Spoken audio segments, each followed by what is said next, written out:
Ibrahim is a single father of 3 children.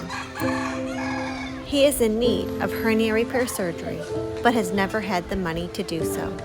He's always chosen to feed his family over saving his own life.